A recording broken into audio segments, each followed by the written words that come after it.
Welcome back to the Great Decisions MasterClass. This week's foreign policy challenge, or great decision, is climate change, a topic that we've considered in each of the last several Great Decisions series. The wide range of topics relating to climate change include what is happening, air and ocean temperatures, greenhouse emissions, the implications of climate change, ranging from drought to flooding, intense fires, strong storms, and refugees. And finally, what to do about climate change. In 2025, however, our focus is on the cooperative efforts at addressing climate change. Should the United States work with other countries or go it alone in addressing this great decision?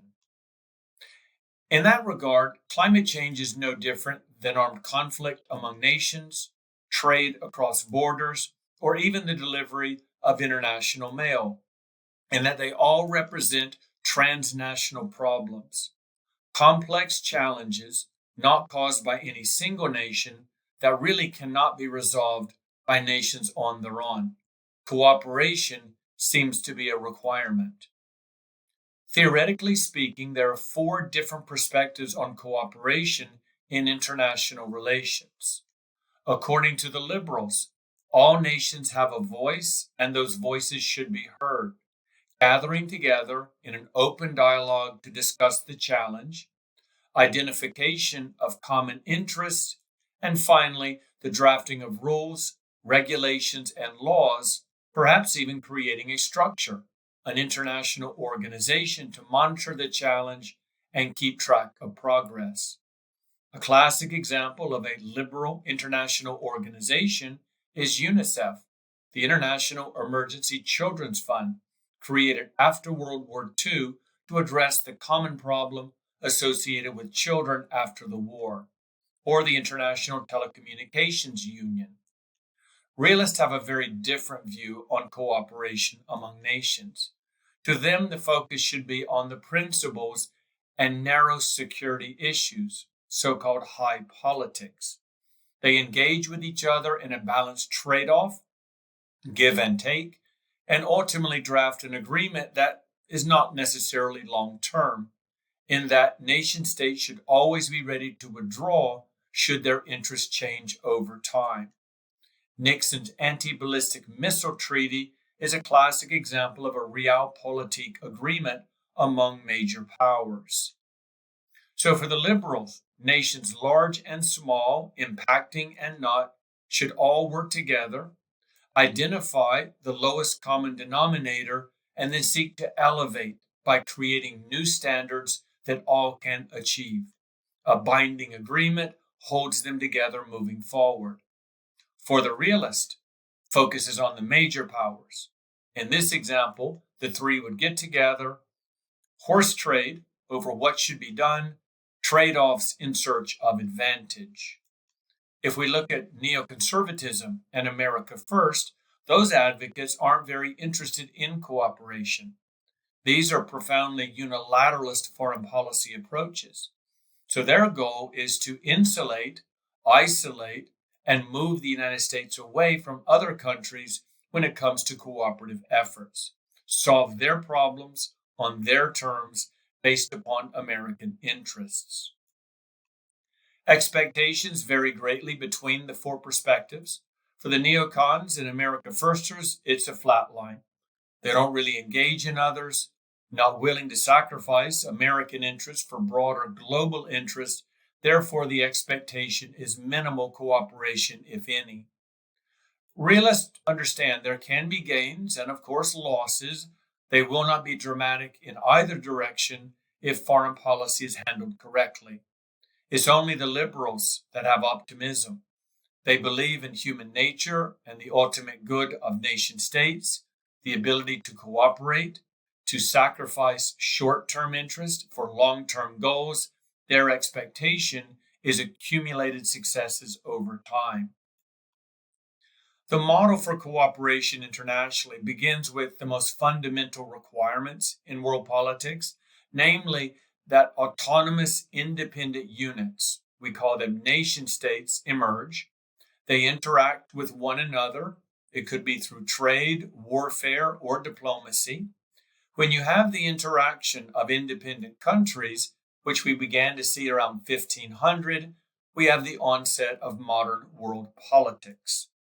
Add to that problems resulting from that interaction and the all-important realization that if they work together, nation states can solve that problem.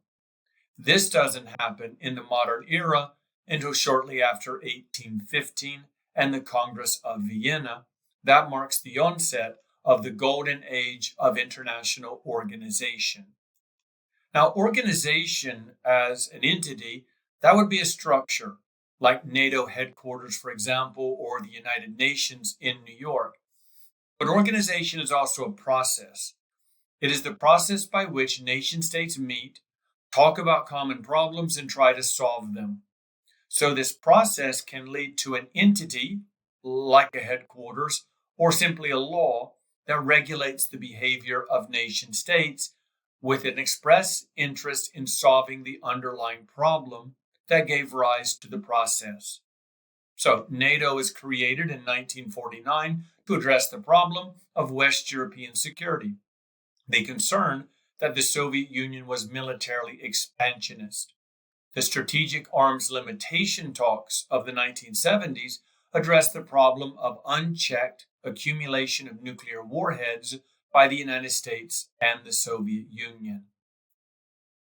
Paris in 2015 sought to address the problem of climate change. The main climate change treaties include Rio of 1992, Kyoto 5 years later, Paris of 2015, and the most recently concluded COP meeting in 2023. Now, granted, there is a brand new COP that will have been completed by the time you view this lecture series. It's actually happening the week that this video is being recorded. We add to these major agreements a number of modest agreements, practices among states, formal and informal coordination to create what is called the climate regime. Montreal is an interesting case study for us because in many ways it's the perfect role model. Today we're talking about climate change, which falls within the broader context of the environment. So the Montreal Protocol is sort of climate change, but it's really more of an environmental protection treaty, but the parallels are similar enough. In 1987, nations of the world joined together to discuss the challenge of chlorofluorocarbons, or CFCs. These are emitted by aerosol sprays or refrigeration systems, and it turns out they burn a hole in the ozone. This leaves us vulnerable to dangerous rays. The agreement was globally ratified 2 years later and stands out as the gold standard for international cooperation on environmental issues. You can see here back in 1989 how devastating the ozone was burning away, allowing dangerous rays to come through, and within a couple of years from now, the ozone will be completely healed. Kofi Annan, the former Secretary General, has referred to it as the single most important international agreement ever reached.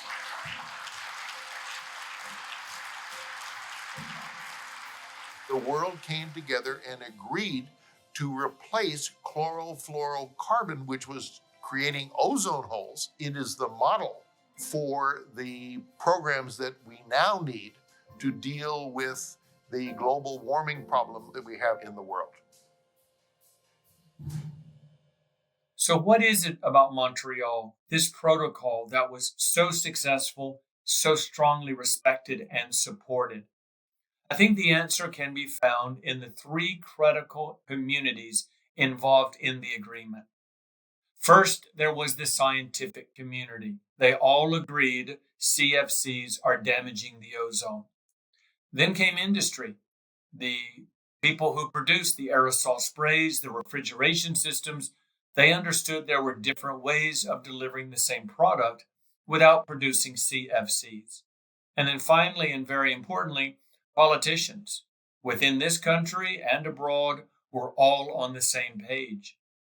This was a relatively straightforward problem that did not seem to have an ideological tint to it, fix the hole in the ozone, and save humanity. As a result, we have this treaty that is among the most respected and successful to be found. Let's look now at the four major agreements, beginning with Rio in 1992. This marks the onset of the modern effort to regulate the behavior of countries to address climate change, and it's the first global treaty to explicitly address climate change. It created an annual forum which meets among the parties to discuss progress and chart the path forward, focusing primarily on greenhouse gases. Rio of 1992 was ratified by every country in the world. It is what we call a framework treaty, meaning that the parties to the treaty, those countries who have ratified it, can individually and collectively draft new agreements on specific climate issues. These are above and beyond what Rio calls for. One example of that, and the most outstanding, is Kyoto of 1997. Kyoto is the first legally binding climate change treaty in that it calls for a 5% reduction in the emission of gases. It's also quite controversial in that both India and China, along with the rest of the developing world, were exempt from those reductions. This reveals the very deep rift in climate change discourse. Developing countries argue, we didn't start this problem. The industrial North did, and therefore it should change policy to address climate change issues. The developing world should not be held back.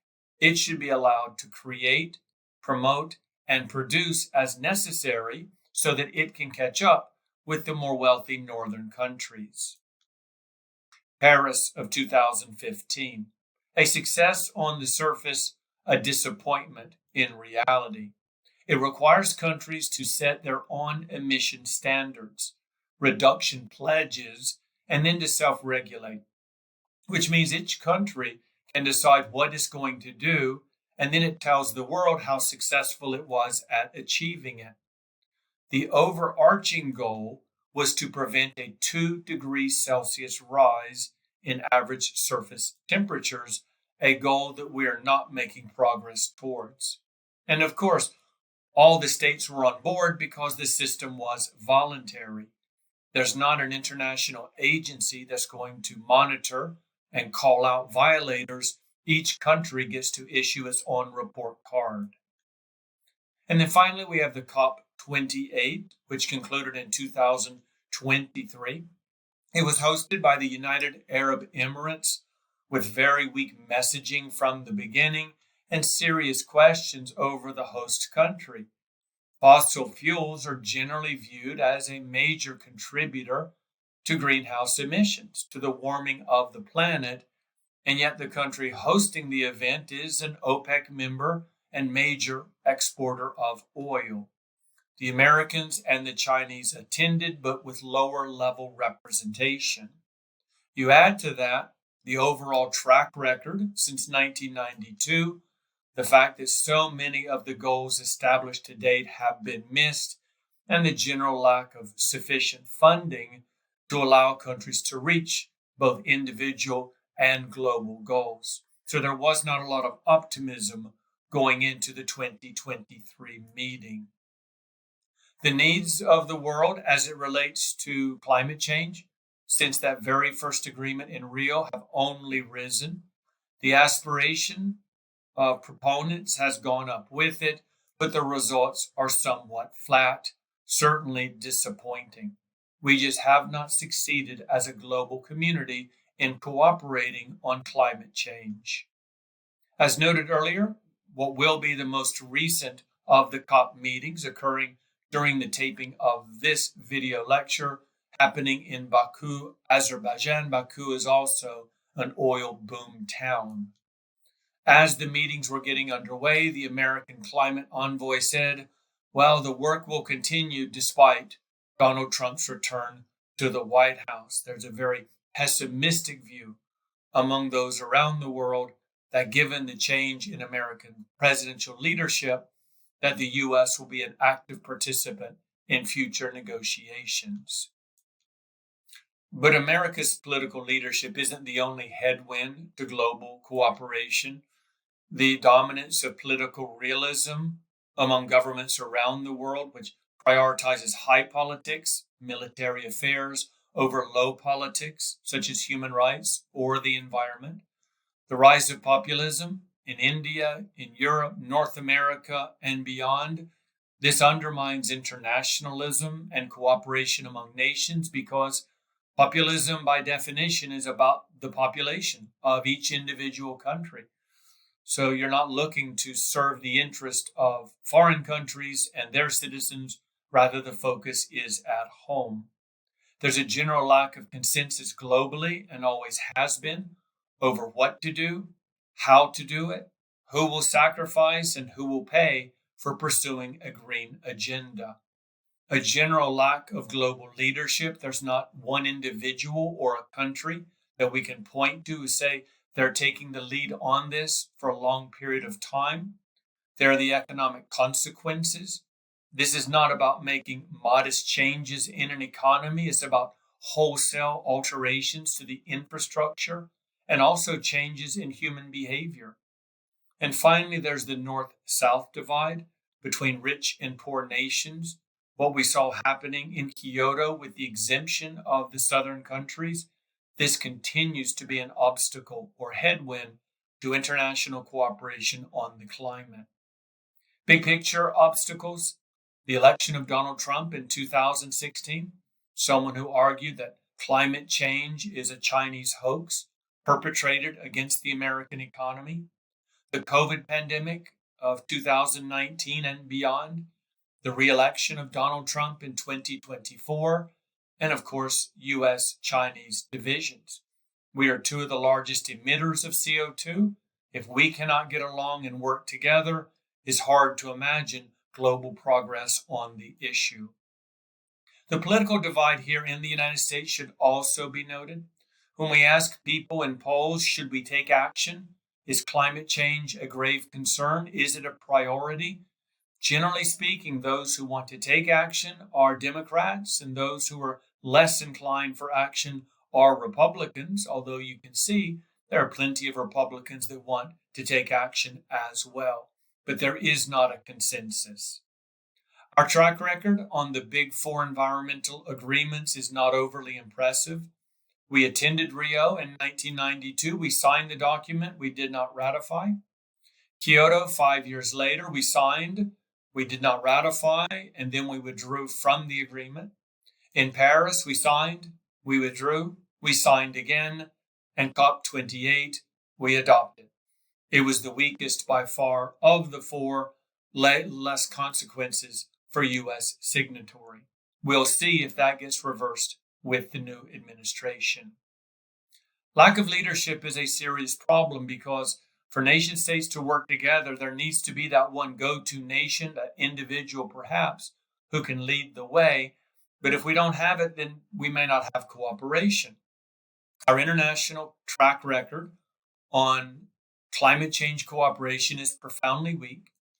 The U.S., China, India, and Russia are clearly not on the same page, and these are the top four polluters and top four emitters of CO2 gases.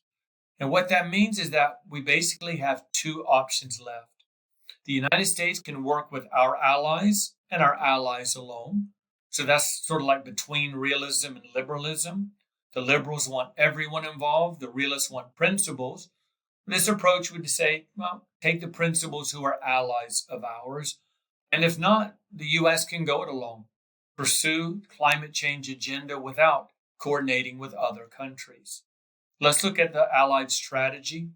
Here we have the community of nations, the big four, and lots of others. We're not going to work with those three because there are just too many differences among us. So our targets become all of the other countries. Now, we're only going to work with them if we believe they'll agree with us, if there's some common ground. We're obviously not going to invite Cuba and North Korea to any sort of an accord on climate change, but there are a lot of other countries that we can.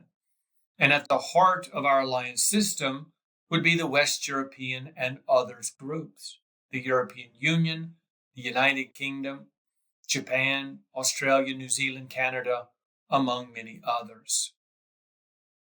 We are, without question, in a global struggle with the People's Republic of China. Whether this turns into a Cold War, a hot war, or the two learn to get along and coexist remains to be seen. But obviously, we're competing with the Chinese for the loyalties of other countries in the world. And those countries have interests that will drive them either towards Beijing or to Washington.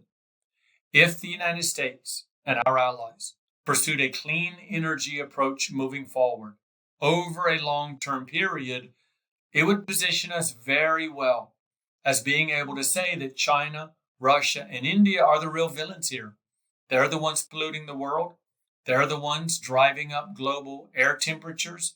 They're primarily responsible for global warming, and therefore you should align with us, common thinking countries. So on the one hand, we have our primary challengers, the other major powers, and on the other side, we have well over 100 countries that prioritize climate change as their interest. If the United States wins their favor, we're suddenly outdistancing the Chinese in terms of allies in the system. Mr. Trump was recently elected. He's famous for denouncing climate change as a legitimate challenge in world politics, and at times even saying he doesn't believe that it exists. This means it's highly unlikely that over the course of these next handful of years, we're going to win a whole lot of those allies over by going above and beyond what our adversaries are doing on climate change legislation. And that leaves us really with unilateralism, just going it alone. This is clearly the trend line in American foreign policy since World War II, and especially since the Cold War ended. From Harry Truman to the senior George Bush, we were a multilateral globalist country. And over these last 3 or so decades, we've been moving little by little away from internationalism, more towards nationalism, away from multilateralism, working with, cooperating with others, taking on global challenges, and towards a more focused approach on U.S. interests narrowly defined. For climate change, this creates a real problem for us because it means we're unlikely to solve big picture problems going it alone. As always, I thank you for attending this lecture and encourage you to stay engaged and make great decisions.